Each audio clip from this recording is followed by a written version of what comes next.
انتي حابة تعملي البيتي فور بطريقة سهلة جدا وبسيطة ومش عارفة تعمليه ازاي، انا بقى هقولك على طريقة سهلة جدا اسهل ما يكون، هيطلع معاكي حلو قوي زي بتاع المحلات واجمل. اول حاجة هنا هجيب معايا ربع كيلو من السكر البودر، عليه نص كيلو من الزبدة الطرية، هقلبهم كويس جدا مع بعض لغاية لما لونها يبقى فاتح كده. هنزل عليها بمعلقة من اللبن البودر، بتديله طعم حلو قوي. بعد ما بقت معايا كده كريمية، هجيب 3 صفار بيض مع بيضاية كاملة، وهحط عليهم فانيليا، وهنزل على الزبدة اللي اتلمت هي والسكر مع بعض كده حبة حبة يدوبوا. اروح محطة بقية البيض شوية شوية كده لغاية لما يختفوا.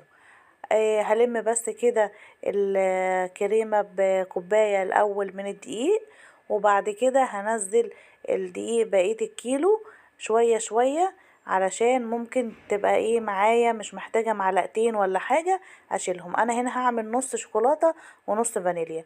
شلت معلقتين من الدقيق، بعد ما قسمت العجين كده حطيت المعلقتين الدقيق على الفانيليا، وحطيت معلقتين كاكاو بدلهم على اللي بالشوكولاتة. وهبتدي بقى دلوقتي ان انا اجهزهم.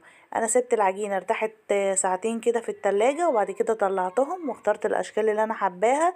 تقدري تعملي اي شكل يعجبك. وهنحط في الصاج اللي فيه شوكولاتة 2 كده من الفانيليا، علشان خاطر نقدر نشوف التسوية بتاعتهم. انا دخلتهم فرن على درجة حرارة 170 لمدة 15 دقيقة، وطلعوا معايا حلوين قوي. بصوا زي ما دخلتهم نفس الشكل اهو، زي ما طلعوا هما استووا معايا كده.